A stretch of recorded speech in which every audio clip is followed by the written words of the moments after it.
Welcome, everybody, to this week's podcast episode for the Financial Freedom Podcast. And I'm your host, Dr. Christopher Liu. As you know, I talk about 4 different types of freedom: time, financial, location, health freedom. And in that light, I'm always scouring the globe, looking for entrepreneurs on the cutting edge, changing the world, making impact. So today, we're going to talk all about marketing, branding, customers, and business growth. And so today we have Stephanie Riel, and she dubs herself, she's the top 40 under 40 entrepreneur. She's a brand strategist, marketing consultant, and she's been an entrepreneur for 13 years, and she's a founder and mentor. So it's going to be a fantastic discussion. And with that, I'll welcome her, Stephanie, to the show. Welcome. Thank you. It's so great to be here. Yes, I know we had connected through Podmatch, which is like the Airbnb of podcasting, and I love it. Try to, and like I said, you're a great fit for the audience because they're interested in marketing, branding, digital marketing. So tell us more about your story, your company, and how you got started. Absolutely. I actually started my first business as a side hustle at the age of 22. So I didn't have any traditional marketing experience, but I had done some work in marketing at that point, was a senior in college and was sitting in my first real marketing class, and it just clicked. I loved the balance of storytelling. And I did a lot of that. I was a journalism undergrad. And I did a lot of that, and I loved that piece of marketing. I loved the data and analytics, and especially for those of you who are listening with that science mind, it can be really black and white when you're looking at the data. You can clearly understand if something is resonating with the audience or not. And I loved that with marketing, a little bit of psychology, understanding consumer behavior, because it's not just let's pick our favorite color and run with it. There's a lot of intention that goes into branding and branding to your ideal customer. And so that really lights me up. And gosh, it feels like ages ago at this point, but I guess it was 13 years ago, almost 14 years ago, where I started my first business and took that from a side hustle. I was working for other companies during my 9 to 5 hours, and then spending nights and weekends building my business, working with clients. Did that for 9 years. And then in 2019, I left my full-time job, left corporate, left a really, a comfortable salary and all the great benefits, and have went full in on being a full-time entrepreneur and really focusing on my business and clients full-time. And I haven't looked back. So here we are. It's awesome.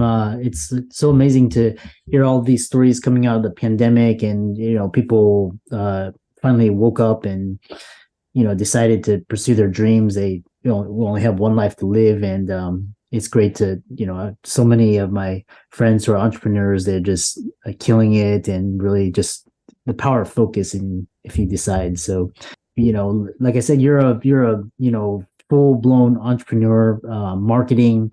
And so you talk about analytics and data, which is really interesting. I love marketing too. And then tell us 3 data points your small business should be tracking. Oh my goodness. There are way more than 3, but I think if we can only start with 3, one of the tools that I talk about a lot with my small business clients, and it can be a missed opportunity, is all the data that comes through Google Analytics.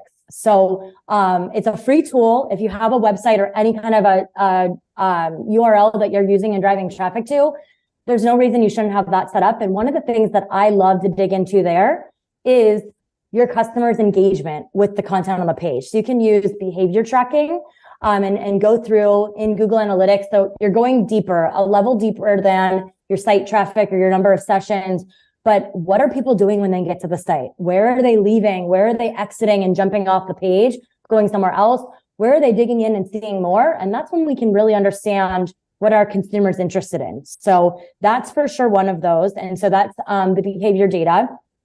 And then one of the other big misses, I think when we talk about email marketing, I truly believe that no matter what the naysayers say, it's not dead. I think it's a really strong tool. It's one of the best converting tools still out there for small businesses.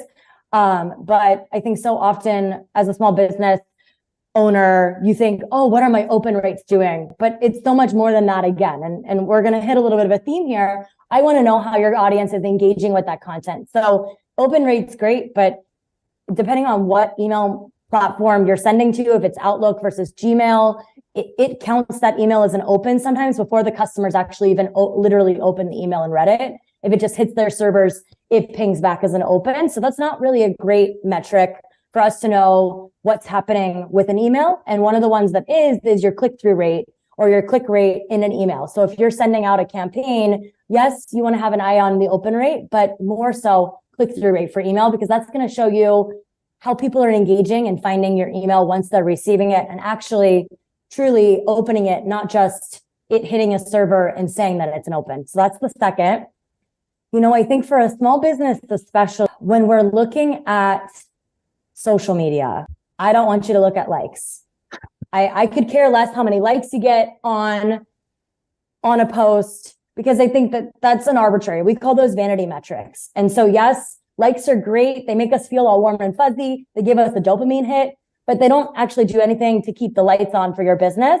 And so I always like to see referral traffic, again, going back to Google Analytics, or if you're using like Wix or Squarespace or Shopify or another platform, they'll have those native analytics within that platform too, where you can get some of this data. So look at referral traffic. What are my top performing? Where's the majority of my traffic coming from?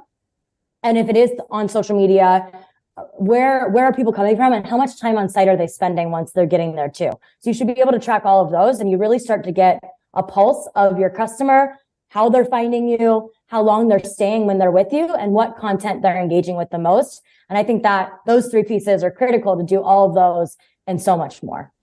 It's funny you mentioned the vanity metrics, because when I was getting started, I just wanted to build a following. So I was always, I was always about the followers, how many followers, how many, and then, and I realized that there's actually an inverse correlation, like the engagement and the monetization is actually, you have less engagement, but you have more, but more money was coming in. Whereas in the beginning you had more engagement, but then there was like no revenue. So it's it's kind of ironic. Absolutely.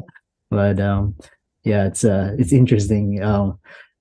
So, and then, with so much, so much platforms, people can, basically people can create an audience. I know you know this, but for the audience, like just getting started, what's the best social platform for my business, for any business to be active on right now? I know it depends, but I just wanted to put that out for the listeners. Well, and hey, listeners, depending on what kind of personality you are, you're either going to love my response or you're going to hate it. Because the reality is the best social media platform for you to be on is the one you're going to be consistent on, the one you're going to show up on. If you're not a TikTok person, I am not here to tell you you have to be on TikTok. I'm not even on TikTok because I couldn't do it consistently, right? So for me personally, that answer is going to look different than it is for you, Christopher. It's going to look different for everybody. But I think the thing is just like a workout regimen or a diet. What's going to work best for you is what is going to work for your lifestyle. What's going to work for you consistently. Or if you do have maybe a VA or some kind of an assistant helping you post here and there, that has to be a layer of it to know what's going to work best for you and your team or your resources. The second piece is where your audience actually is. And so that is where it's going to change depending on what you're looking to build and who you're speaking to. The data is very clear for different age ranges, who is more active where, and that's just the lay of the land when it comes to social media. If you have a younger audience, 30 and younger, you're looking at Snapchat, TikTok, maybe a little bit Instagram still, but even aging out of Instagram there. If you have a more mature audience, an old millennial, which I can say because I am one, or, through 45, 50, even aging up a little bit from there as well. Instagram, Facebook, and really playing with LinkedIn too, depending on the kind of content you have. But I think beyond anything, we could talk about every platform and what it's good for today. But if you're not going to be consistent, it doesn't matter. Yeah, that's why I knew that, but I just wanted to, because it's, it really depends on, who your customer is. Absolutely. Yeah, and it's really interesting how the trends, because like Facebook came out with Facebook Reels, and they're trying to make it kind of like Instagram for adults. And what's interesting is that you have looks like you have this interest in Pinterest marketing. I didn't have much success, so I just stopped.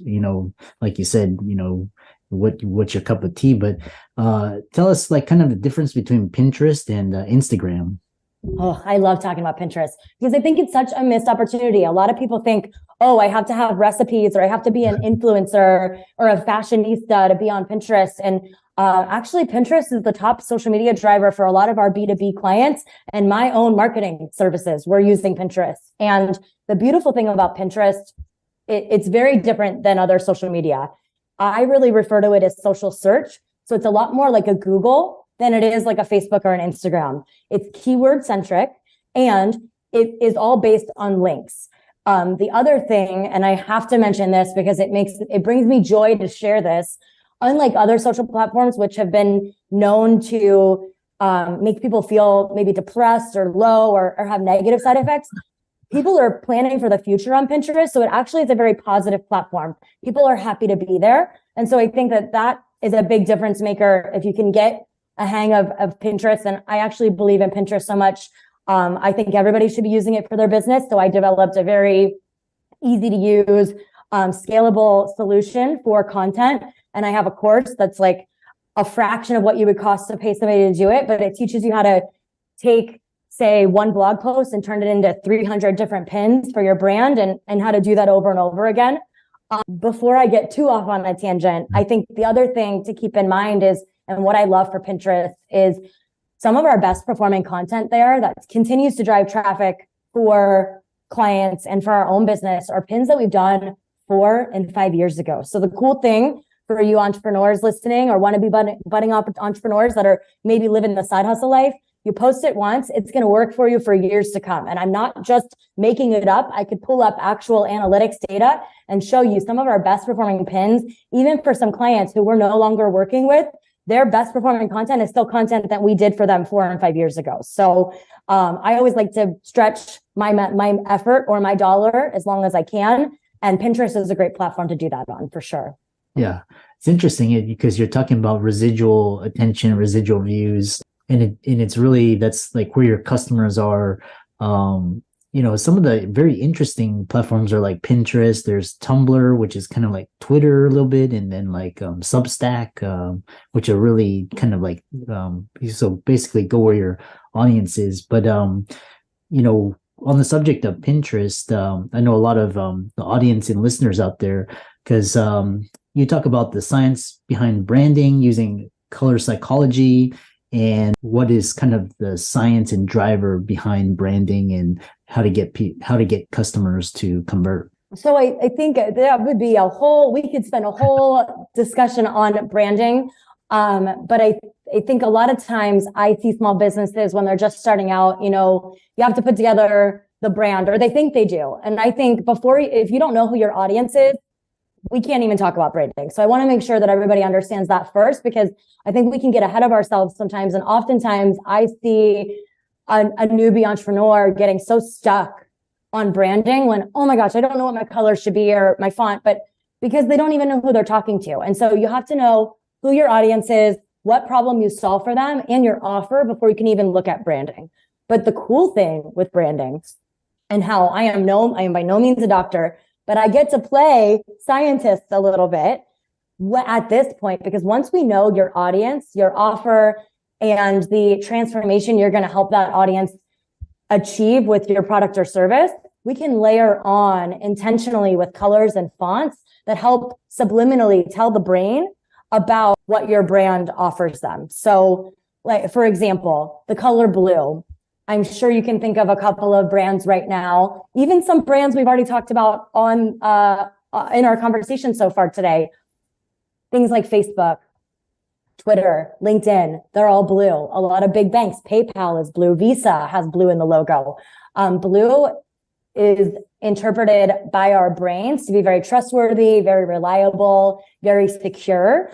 And majority of people prefer the color blue. It's not a standoffish color where it might isolate somebody in the audience. So you see a lot of brands using blue because of the feeling that it evokes. And so, and I can go through this with the whole color wheel, but that would take up all of our time and we can talk about anything else. Same thing with fonts. So similarly, there are certain fonts that our brain reads them to be more modern, like a sans serif font versus a script font, which is going to come off maybe a little bit more delicate or nurturing or feminine. And so really, depending on your audience, you can really intentionally craft how they feel when they first impression of your brand before you actually even tell them what you do by the colors you choose and the fonts you use. So it really shouldn't be your favorite color that you're using for your branding. Yeah, that's like branding is like this whole other topic, and it's like what constitutes a brand, how do you stand out, what's your competitive, like all these, Nike, Starbucks, all these, they understand like how to get into the consumer awareness mindset, how to capture and that's actually, social media is like capturing attention and how to cultivate attention. And so really interesting, as we get to the end of this, we're near the end of this talk. One thing is that you have advice for people considering becoming entrepreneurs, some of your best advice or tips and things you wish you hadn't done, and tips on going all in. Man, such a good question. I think I don't look at failure the way a lot of people do. I learn from it and I quickly move forward. And I think that that's one thing that I see my relationship with failure has really evolved in the last 13 years and being an entrepreneur. I mean, when I was 22, I was fearless. I didn't think twice. I went for it. And I think the older that we get, when we've had maybe an experience where it didn't go quite the way that we thought, we can let that paralyze us. But I think that as an entrepreneur, you have to learn how to push through, learn the lesson and quickly move forward, because otherwise it can detract a whole lot more than just your mindset. It can really make a big impact for your business too. So I think that that's one thing. I do a lot of mentorship work with entrepreneurs or wannabe entrepreneurs or students that want to go into business. And we talk about mindset and failure a lot, because I think that we can get in our own way. And that's one of the things I see entrepreneurs do early on their journey, for sure. And I think the one thing, going from being a solopreneur and side hustle into doing it full time, that's a totally different way of approaching business. And I learned it the hard way. I learned doing things differently. But I think one of those pieces with that was knowing when to delegate and when was the right time to outsource, even if it's something small. If you're just starting out, I did my own bookkeeping and accounting for the business for 11 years. Why did I do that? I am not an accountant. I didn't even like accounting in school. Like it was, but to save a buck and to learn it, to know what was going on and to understand my books, it was important for me to have that hands-on experience. Could I have delegated that out sooner? Yes. And I am really glad I have a bookkeeper now who helps me keep track of everything, and we can keep a pulse on financials. But I think, that was one of those lessons that I learned the hard way, that I could have delegated that sooner, or maybe even brought in like a virtual assistant, a VA, or someone to support me on some of the less revenue generating things for the business, maybe admin, scheduling for my calendar, and helping managing the email inbox or client communication and those different pieces that are important to business, of course, but maybe you aren't the person that needs to do it. And so that would be another, it seems so simple to say, but it's often, when we're starting out, it's often overlooked. Yeah. There's so many tips, and, I wish I could be in my 20s too, because I was so fearless. I didn't care, and I just go for it. And now it's like you've seen everything, so you're a little bit more wary. But that's why I admire the Gen Z and the Gen Alphas, and I just tell them to go, because they have their whole life ahead of them. So really interesting, really valuable advice, especially like marketing and branding. And so to a lot of the audience out there, could be of the female cohort, they want to be entrepreneurs. How can they follow you, contact you, visit your socials, etc.? Yeah, I am at Real Deal everywhere. So it's RIELDEAL. And then you can also find me at StephanieReal.com, which will also get you to all those social channels. Yeah. And for all the listeners out there, be sure to check out Stephanie's resources, her website, and she's on all social media, Stephanie Riel. Be sure to check that out. And thanks so much for dropping so much alpha and nuggets of wisdom. And thanks for coming onto the podcast. Yeah, thanks for having me. It was great to be